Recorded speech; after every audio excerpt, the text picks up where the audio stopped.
Sean, we so appreciate you making some time for us today as we continue our conversation around mental health. You and I had a chance to meet a couple of years ago, and it really stuck with me. Some of the things that you said about why you got involved with Buffs for Life and kind of the direction of the organization. So let's just start with that.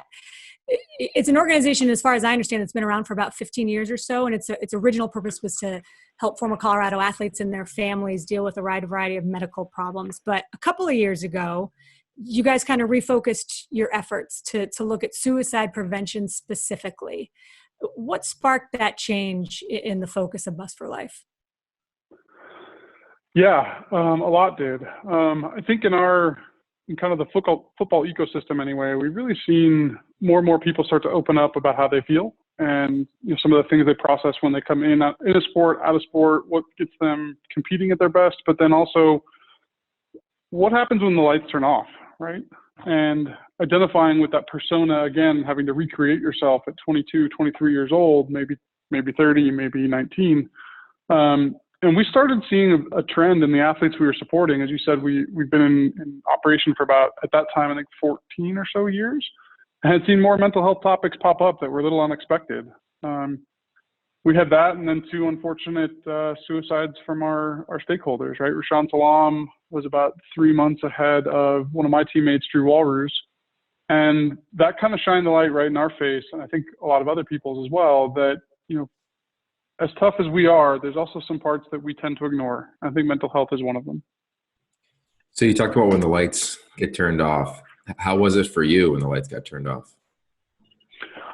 Yeah, not great. And I think anyone that would tell you they really had a plan for how they were going to exit football was probably trying to sell you something. I think it's something that you can prepare for your whole life, and it will come eventually. I think the nomenclature we use is really funny, right? I retired from the NFL at age 23. Like, I retired. I submitted paperwork to somebody on a legal form that said retirement. No other profession has that, right? Maybe the military, maybe some forms of like extreme, I don't know, maybe pilots retire early, but that's at 60, not 23, right? So the idea that you can be retired, that you've got enough money and you've got enough physical kind of duration to bump along the remaining 2/3 of your life is just totally obsolete.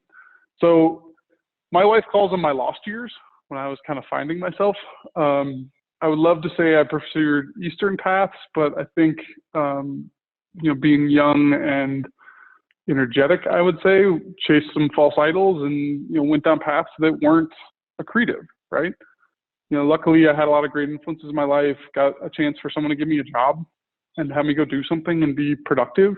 And that turned into an MBA back at CU, actually. And then that turned into another career, and you kind of just keep building off that momentum. I speak to a lot of people and say that football is either a lever or a crutch.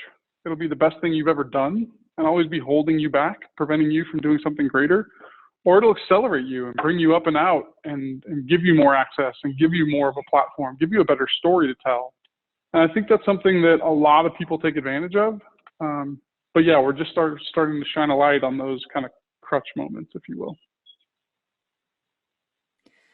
Was there a moment that you kind of felt like you came out on the other side? You talk about all the things you were able to do after you retired at the age of 23, but when did you feel like you kind of found your peace again and your purpose? When I got my first, I left football saying I didn't want a career in sales. I didn't work a desk job.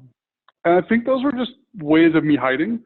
I think not wanting to put myself out there and having to like spell in the public arena, right? That's one of my weak points, is spelling of all things. And having like a person to report to for some reason was really kind of toxic to me.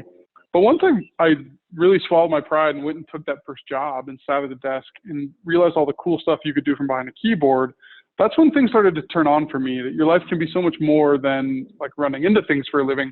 You can actually provide really great frameworks and opportunities for people in a lot of different ways. So I think having that, it just popped into my head actually, having that rigor that football provided through a professional world, right? And having the day-to-day job, the 9 to 5, having that kind of security in what you were doing and the availability to be creative in that construct was really important for me. When I was reading about you, I immediately sent a message to some of my former teammates. And I was like, yo, check this out. This is amazing. And I'd love for you to kind of break down how you set up the captains around this thing. It seems as though there's a couple players in Buffs for Life that are responsible for like 5 years, every 5 years, and checking in on guys. And how does that even work? Because I think no matter where you're from, like there's a world where you can glean from this and offer some support to your friends in your community.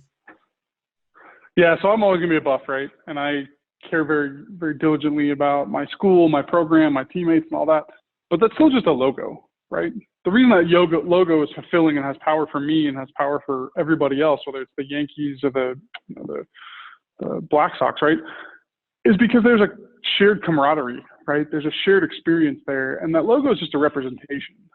The logo is a representation of what you had with your teammates, what I had with mine. Like across every single aspect, you went through something together that always wore for me black and gold, and for someone else it was whatever Trojan color is. So we've really tapped into that network, that important group of 5 guys, where they went through something together that was special. And we think that's the best way to give mental health support back to our community, right? We could have a doctor, a PhD call. We could have a neuroscientist call. But having a friend call and say, hey, man, I'm worried about you, and here's why. And I don't know, and I can't solve your problems, but they can empathize, and they can encourage help-seeking behavior. And that's what our group focuses on. We have a PhD on the roster, but we rally around that kind of communal focus point and getting back to those roots more than anything. So we do have this team captain program where we have people who are influential in those communities who are always kind of checking in with people just because either they're social butterflies or they feel an obligation or that's just their personality, right? And it's also people who we feel like anyone would talk to and open up to, and they've got the ability to have that cadence with someone, and the courage to ask a hard question, right? There's this really toxic thing that athletes do, that men do, that women do too, but this fake front, right? And I'm guilty of it as well, where I don't think I've ever answered the question, how are you doing, without answering great. Like, and I could be, someone told me that I could be like knee deep in a swamp and they'd be like, how you doing? I'll be like, it looks good. And that's just my mentality. And it could be the cause of a mental health thing later in life, right? Because I just don't get the help I require. But, the more we kind of break that down. So our team captains are people who are not afraid to break down those walls, not afraid to have a hard conversation, and are also socially tapped in enough to know what's going on, which is important. And so what have you found? What have you guys found through these conversations? Because I'm sure some people will do the exact same thing that you do, which is say, I'm good, all is well. Like what have you guys found that has been useful and helpful through the outreach that you've been doing to former Buffs?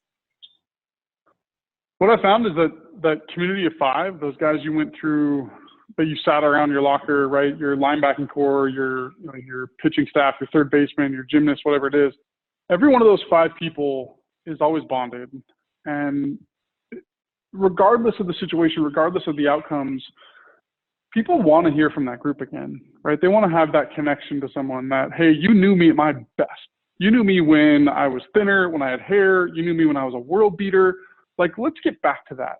And that's the piece that I think people are really anxious to be a part of again, and to have those camaraderie piece. I'm also actually really surprised at how much people want to talk about this conversation and open up. But there's this thin sheet of glass that's just in front of someone's face preventing them. So when we ask that one question, and we train a lot of our guys, our team captains, our board members, have that one conversation, right? No, are you really okay, right? Are you okay is a simple, real compact statement that can get that wall broken and start that conversation up. So those are probably the 2 things I think are most surprising, is how powerful that network is, and then also how to get someone to start talking, and how much people want to be empathizing and telling you their stories and getting help for them. But there's that little piece holding them back.